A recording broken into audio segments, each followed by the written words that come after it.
5 famous wrestlers जिन्होंने WWE की तरफ से बहुत बड़े कॉन्ट्रैक्ट्स रिजेक्ट करे और कंपनी के साथ साइन करने से कर दिया मना। कौन है ये जानेंगे आज की इस वीडियो में, तो आप इसे एंड तक देखते रहें। चैनल पे नए हैं तो सब्सक्राइब करें और उस नोटिफिकेशन बेल को दबाना ना भूलें।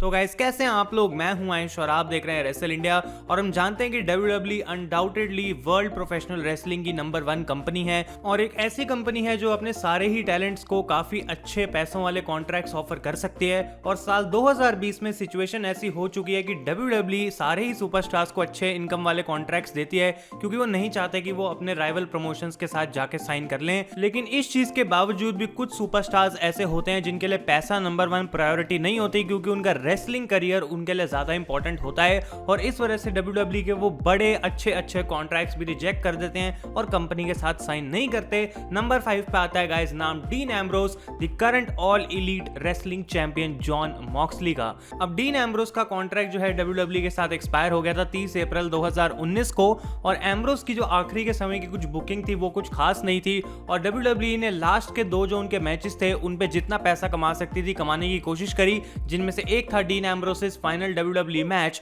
और दूसरा था द शील्ड्स फाइनल चैप्टर। उसके बाद गाइस डीन एम्ब्रोस ने बहुत समय पहले ही WWE को ये बात बोल दी थी कि मैं तुम्हारे साथ रीसाइन नहीं करने वाला क्योंकि जो सिचुएशन मेरी यहाँ पे चल रही है मुझे इससे बाहर निकल रहा है, मैं इस सिचुएशन को और हैंडल नहीं कर सकता हूँ। तो WWE ने रिपोर्ट्स के अकॉर्डिंग डीन एम्ब्रोस को 5 साल की डील ऑफर करी थी जहां पे 1 साल में डीन एम्ब्रोस $1 मिलियन से भी ज्यादा कमाते। लेकिन इस हेफ्टी कॉन्ट्रैक्ट को, इस बहुत ही बड़े भारी कॉन्ट्रैक्ट को एम्ब्रोस ने रिजेक्ट करा और वो WWE से निकलना चाहते थे क्योंकि उनका जो शेड्यूल था, जिस तरीके से उनकी बुकिंग थी, बहुत लंबे टाइम तक वो उस चीज से परेशान थे और फाइनली उन्होंने अपना मन बना लिया था। तो इतने जो पैसे WWE उनको देने की कोशिश कर रही थी वो भी कम पड़ गए डीन एम्ब्रोस को WWE में रिटेन करने के लिए। नंबर 4 पे गाइस नाम आता है टेड डिबियासी जूनियर का, the son of the $1 million man Ted DiBiase. अब अगर मैं 2000s की बात करूं यानी कि 2000 से 2010 तक, तो Ted DiBiase one of the most promising athletes थे। एक ऐसा टैलेंट था जिनको देखकर लगता था कि शायद आने वाले समय में एक बहुत बड़ा सुपरस्टार बन सकता है।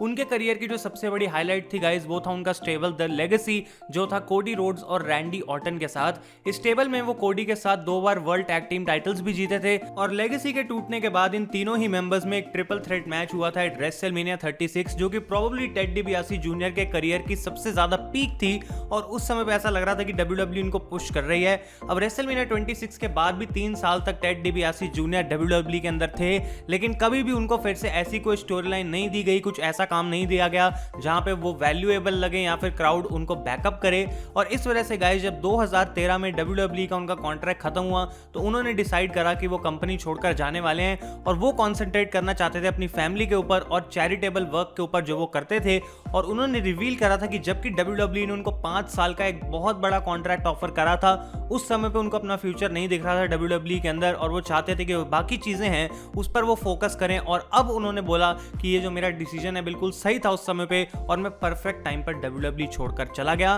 नंबर 3 की हम बात करते हैं गाइस, तो ये है will osprey, one of the best wrestling talents in the world, जो कि करंटली साइंड है न्यू जापान प्रो रेसलिंग से। 26 साल की यंग एज में ही विल ऑस्प्रे ने बहुत बड़ा नाम हासिल कर लिया है और ऑलरेडी ये 3 बार IWGP जूनियर हेवीवेट चैंपियनशिप जीत चुके हैं इन न्यू जापान प्रो रेसलिंग। अब इनको भी WWE ने एक बहुत बड़ा कॉन्ट्रैक्ट ऑफर करा था और एक इंटरव्यू देते समय यहाँ पे विल ऑस्प्रे ने बोला कि मैं कभी भी उस कॉन्ट्रैक्ट के लिए एक्साइटेड नहीं था, जबकि वो इतना बड़ा कॉन्ट्रैक्ट था कि बंदा एक बार देख के बोलता है कि यार मैं फटाफट से साइन करता हूं क्योंकि वो इतना ज्यादा पैसा ऑफर करते हैं कि रिजेक्ट करना काफी मुश्किल होता है। लेकिन वो कहते हैं कि WWE का जिस तरीके से शेड्यूल रहता है, क्रिसमस न्यू ईयर पे भी उनके इवेंट्स लाइव होते रहते हैं, वो कहते हैं कि मेरे से वो चीज कभी नहीं हो पाती। क्रिसमस और न्यू ईयर का टाइम ऐसा होता है जब मैं अपनी फैमिली के साथ बिताना चाहता हूं और वो इवेंट्स ऐसे होते हैं कि मेरी फैमिली मेरे को सबसे ज्यादा मैटर करती है और WWE मोस्टली कभी भी टाइम ऑफ नहीं लेती है और वो चीज जो है मैं प्रॉब्ली कभी हैंडल नहीं कर सकता हूं और इस वजह से वो WWE के उस शेड्यूल को फॉलो नहीं करना चाहते थे और जो $1 मिलियन से भी ज्यादा का कॉन्ट्रैक्ट WWE ने उनको ऑफर करा था वो विल ऑस्प्रे ने कर दिया था रिजेक्ट। और ये बात है गाइस साल 2019 की, जब विल ऑस्प्रे को अवार्ड दिया गया था by the wrestling observer newsletter of the most outstanding wrestler और प्रो रेसलिंग इलस्ट्रेटेड की लिस्ट में ये 10th पर थे in the best singles wrestler in the whole world. तो डेफिनेटली हम जान सकते हैं यहाँ पे कि WWE कितनी ज्यादा हाई हायर करने की कोशिश कर रही थी विल ऑस्प्रे को, लेकिन वो उस चीज में सक्सेसफुल नहीं हो पाए। नंबर 2 की हम बात करते हैं गाइस, तो यहाँ पे नाम आता है केनी ओमेगा का। अब शायद आपको ये बात नहीं पता होगी, लेकिन केनी ओमेगा भी एक समय पे WWE की डेवलपमेंटल के अंदर थे, जहां पे उनको ट्रेनिंग मिला करती थी, लेकिन उसके बाद वो छोड़कर वहां से चले गए थे न्यू जापान प्रो रेसलिंग में, जहां पे प्रोबेबली उन्होंने अपने लिए जो नाम कमाया वो कमाया। ROH का भी वो काफी देर तक पार्ट रहे थे गाइस, लेकिन जब उनका न्यू जापान प्रो रेसलिंग का कॉन्ट्रैक्ट खत्म हुआ तो वर्ल्ड की सारी कंपनीज जो हैं, टॉप कंपनीज केनी ओमेगा को साइन करने की कोशिश कर रही थी, ऑब्वियसली जिनमें से एक थी WWE। अब एक इंटरव्यू के टाइम पे केनी ओमेगा ने रिवील करा था कि WWE उनको बहुत बड़ा पुश देने के लिए ऑलरेडी रेडी थी,